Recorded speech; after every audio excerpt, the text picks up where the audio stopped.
On the evening of October 25, 2025, Lufthansa Flight 431 prepared for departure from Chicago O'Hare International Airport, bound for Frankfurt. The massive Airbus A340 gleamed under the airport lights as hundreds of passengers, from seasoned travelers to families embarking on new adventures, boarded the aircraft. For most, it was just another transatlantic flight, a routine journey across the ocean, with the promise of a safe arrival in Europe by morning. But as the plane soared high above the Atlantic, far from any land, the calm of the night was shattered. Without warning, a violent disturbance erupted in the cabin. Passengers were jolted from their sleep and in-flight movies as chaos swept through the aisles. The sudden outburst sent shock waves of fear and confusion, forcing the crew to spring into action. An aggressive passenger, agitated and unpredictable, triggered a serious security incident. The crew's training was put to the ultimate test as they worked quickly to restrain the individual and protect everyone on board. Passengers watched in disbelief, some frozen in fear, others whispering anxiously as the situation escalated. Flight attendants communicated urgently with the cockpit, relaying details of the unfolding crisis. The cabin, once filled with the quiet hum of a night flight, now buzzed with tension and uncertainty. In the cockpit, the pilots received the alarming reports. With the safety of everyone on board at stake, they made the critical decision to declare an in-flight emergency. They coordinated swiftly with air traffic control, their voices steady but urgent as they requested immediate assistance and a diversion from their original route. The new plan was clear: divert to Boston Logan International Airport, the nearest suitable landing site. The flight path changed abruptly, and the aircraft began its descent, guided by the watchful eyes of controllers on the ground. Inside the cabin, tension was palpable.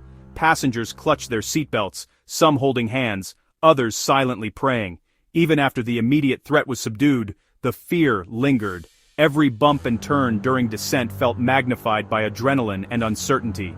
On the ground, emergency vehicles raced into position, their flashing lights illuminating the tarmac.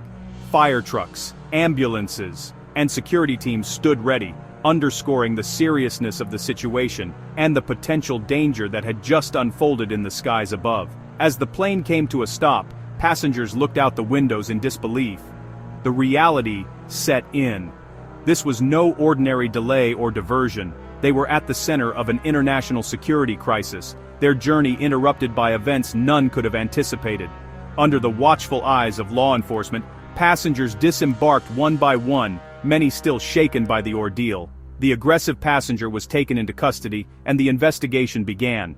For those on board, the unscheduled landing in Boston marked the end of a terrifying flight, but also the beginning of a complex legal and emotional aftermath. News of the incident spread rapidly, with headlines and live footage capturing the world's attention. The night's events would soon become a global story, a stark reminder of how quickly a routine flight can turn into an emergency in the skies. The flight began like any other. Dimmed lights, quiet conversations, and passengers settling in for the night. Suddenly, after meal service, violence erupted without warning. A passenger allegedly attacked another, using a common object as a weapon, sending shock waves through the 10 garrods to the cabin.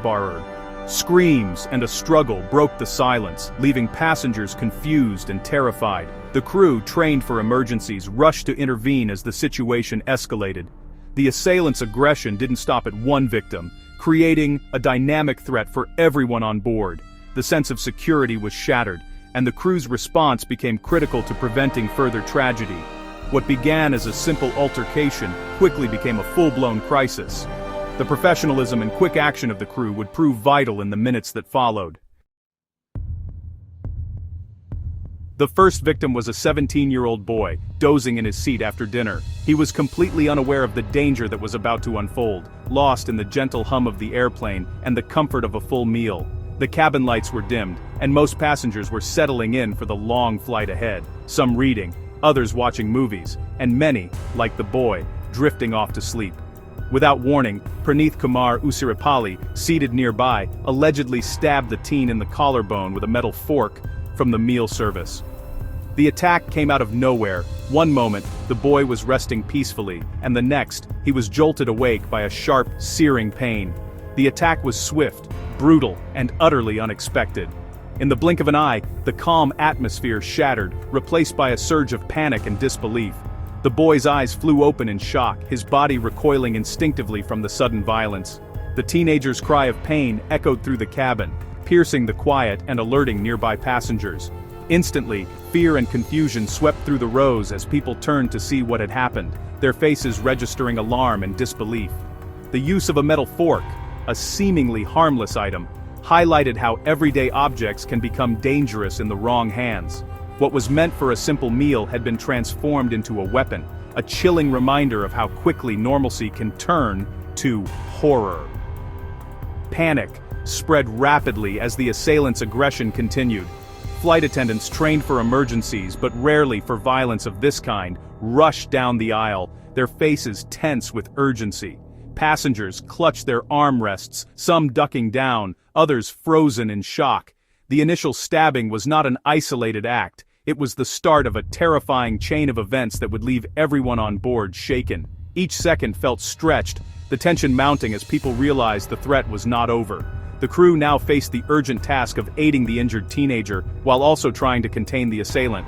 Their training kicked in, as they worked quickly to provide first aid, all while keeping a wary eye on the attacker, unsure if he would strike again. The cabin, once peaceful and orderly, had become a scene of chaos. Passengers whispered anxiously, some comforting each other, others frantically searching for loved ones. The sense of safety that comes with air travel had been shattered in an instant. The emergency was only just beginning, as the crew scrambled to restore order and protect everyone on board.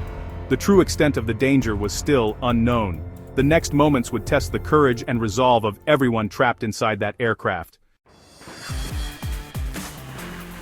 The violence didn't stop with the first attack. Usirapali allegedly struck a second 17-year-old in the back of the head with the same fork, causing a laceration. He then turned on a female passenger, slapping her across the face, and even tried to strike a flight attendant.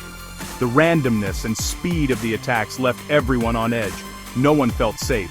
The crew, now direct targets, had to act fast to contain the threat. In a disturbing gesture, Usirapali mimed a gun with his hand and pretended to pull the trigger, escalating the psychological terror. The situation had spiraled into a full-blown emergency, with the assailant lashing out unpredictably. The crew's ability to restrain him would determine the safety of everyone on board. The stakes had never been higher.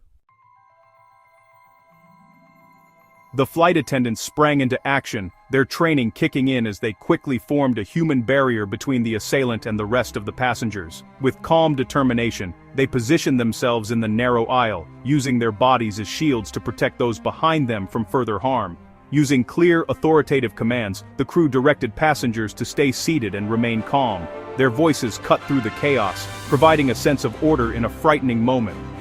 The flight attendants relied on teamwork, communicating with each other through quick glances and hand signals, each person knowing their role in the unfolding emergency. Despite the personal risk, they stood their ground, focused on de-escalating the situation and keeping everyone as safe as possible. As the struggle continued, several passengers bravely joined the crew, working together to physically restrain Usirapali. They used seatbelts and whatever restraints were available, improvising as needed to subdue him. The teamwork between strangers in this high-stress moment was remarkable, as everyone focused on the shared goal of preventing further violence. Once the threat was under control, the crew immediately shifted their attention to those who had been hurt. Flight attendants provided first aid to the injured teens, checking for wounds and offering comfort. Others moved through the cabin, speaking softly to shaken passengers, reassuring them that the worst was over and that help was on the way. Throughout the ordeal, communication with the cockpit was constant and clear. The cabin crew relayed updates to the pilots, who in turn coordinated with air traffic control to arrange an emergency diversion to Boston. Every second counted, and the seamless flow of information was critical to the safety of everyone on board. The professionalism and courage displayed by both the crew and the passengers transformed what could have been a devastating catastrophe into a controlled emergency. Their quick thinking, bravery, and unity under pressure made all the difference. In the cockpit, the pilots managed the complex reroute, making rapid decisions while the cabin crew maintained order and safety in the cabin. The entire team worked in harmony, each person playing a vital role in the emergency response. Thanks to their seamless coordination, the plane made a safe emergency landing in Boston. Law enforcement boarded quickly, and the crew handed over the restrained assailant without incident, ensuring the safety of everyone on board.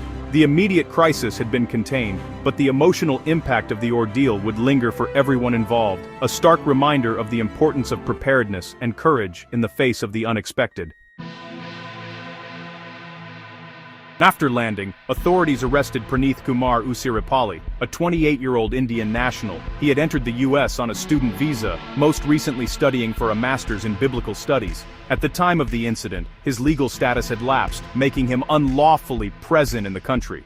Investigators began piecing together his background, searching for clues to his violent outburst. The contrast between his academic pursuits and alleged actions raised more questions than answers. His immigration status would become a key factor in the legal proceedings. Usirapalli now faced both criminal charges and possible deportation.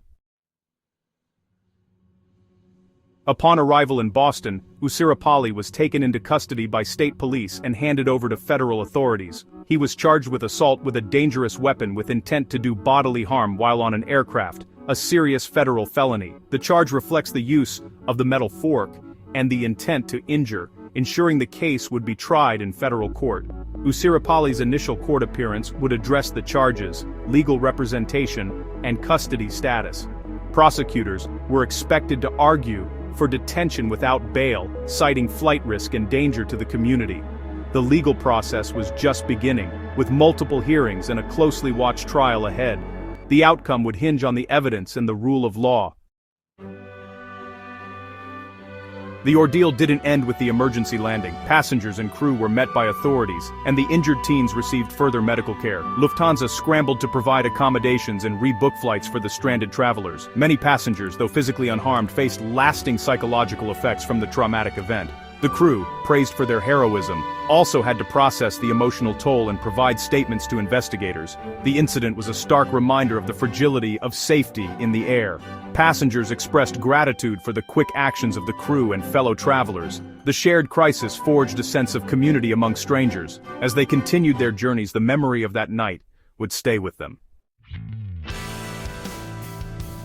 The Lufthansa incident is a sobering reminder for the aviation industry. Threats can emerge from within, using everyday objects. It challenges airlines to balance security with passenger comfort and highlights the need for ongoing crew training and crisis response. The legal process will send a clear message: violence in the skies carries severe consequences. The professionalism of the crew and the courage of passengers were crucial in averting disaster. This event underscores the importance of vigilance, preparedness, and collective responsibility. Airlines and regulators must continually adapt protocols to evolving threats. For travelers, it's a reminder that safety is a shared duty. The commitment to learning and improvement is what keeps the skies safe for all.